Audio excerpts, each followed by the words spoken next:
हिंदुओं के लिए पवित्र माने जाने वाले शहर वाराणसी और उसके आसपास के इलाके कोरोना महामारी की दूसरी लहर से बुरी तरह से प्रभावित हुए हैं। इस क्षेत्र के नाराज लोग अब ये सवाल पूछ रहे हैं कि उनके सांसद और भारत के प्रधानमंत्री नरेंद्र मोदी जरूरत के वक्त पर कहां हैं। वाराणसी में स्वास्थ्य सुविधाएं बुरी स्थिति में हैं। मरीजों को हॉस्पिटल में बेड नहीं मिल रहे हैं, ऑक्सीजन नहीं मिल रहा है, एम्बुलेंस सेवाओं की दिक्कत है और एक कोरोना टेस्ट कराने में लोगों को हफ्तों इंतजार करना पड़ रहा है। पिछले 10 दिनों में ज्यादातर दवा दुकानों के पास विटामिन, जिंक और पैरासीटामोल जैसी बुनियादी दवाओं का स्टॉक खत्म होने लगा है। शहर में स्वास्थ्य सेवाओं से जुड़े एक स्थानीय व्यक्ति ने नाम न जाहिर करने की शर्त पर बताया, हॉस्पिटल बेड या ऑक्सीजन की मदद को लेकर हमारे पास ढेरों फोन कॉल आ रहे हैं। बुनियादी दवाओं की किल्लत महसूस हो रही है। हालात ऐसे हो गए हैं कि लोग मजबूरी में एक्सपायर्ड दवाई तक ले रहे हैं। लोग कहते हैं कि ये भले ही कम असर करेगी, लेकिन कुछ तो असर करेगी। शहर के लोगों का कहना है कि मार्च में ही मुसीबत की आहट मिलने लगी थी। दिल्ली और मुंबई में अधिकारियों ने पाबंदियां लगानी शुरू कर दी और मजबूर होकर प्रवासी मजदूर अपने गांव शहर की ओर लौटने लगे। वाराणसी और उसके आसपास गांवों में भीड़ से लदी ट्रेन, बस और ट्रक पहुंचने लगी।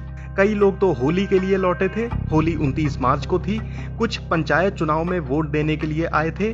विशेषज्ञों की सलाह के खिलाफ जाकर ये चुनाव 18 अप्रैल को कराए गए। पत्रकारों का कहना है कि चुनाव ड्यूटी पर तैनात किए गए 700 से ज्यादा शिक्षकों की मौत कोरोना संक्रमण के कारण हो गई और चुनाव के कारण बीमारी तेजी से फैली। वाराणसी के अस्पताल बहुत जल्द भर गए और लोगों को उनके हाल पर छोड़ा जाने लगा। 25 साल के ऋषभ जैन पेशे से बिजनेसमैन हैं। उन्होंने बीबीसी को बताया कि उनकी 55 साल की चाची की तबीयत खराब हो गई थी। ऋषभ अपनी चाची के लिए हर रोज 30 किलोमीटर का सफर तय करके ऑक्सीजन सिलेंडर भराने जाते थे, जहां उन्हें 5 घंटे लाइन में लगना पड़ता था। वो बताते हैं, हमारी जान अटक जाती थी जब उनका ऑक्सीजन लेवल 80 से नीचे चला जाता था। हम अस्पताल में बेड का इंतजाम नहीं करवा पाए, इसलिए हमारा परिवार ऑक्सीजन सिलेंडर के इंतजाम में लग गया। हमने 25 लोगों को फोन किया होगा। आखिरकार सोशल मीडिया और जिला प्रशासन की मदद से हम सिलेंडर का इंतजाम करवा पाए।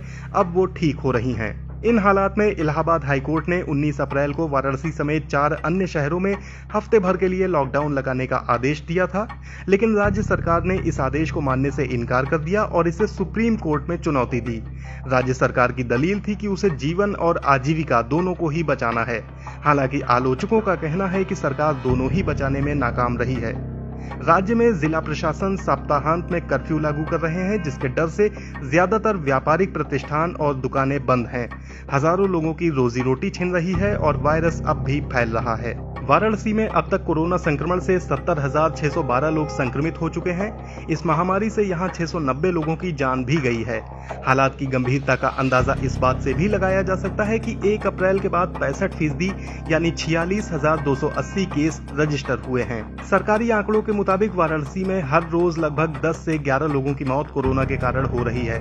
रविवार को सरकारी आंकड़ों में ये संख्या 16 थी, लेकिन आप वाराणसी में जिससे भी बात करें, लोग इन आंकड़ों को कपोल कल्पना कहकर खारिज कर देते हैं।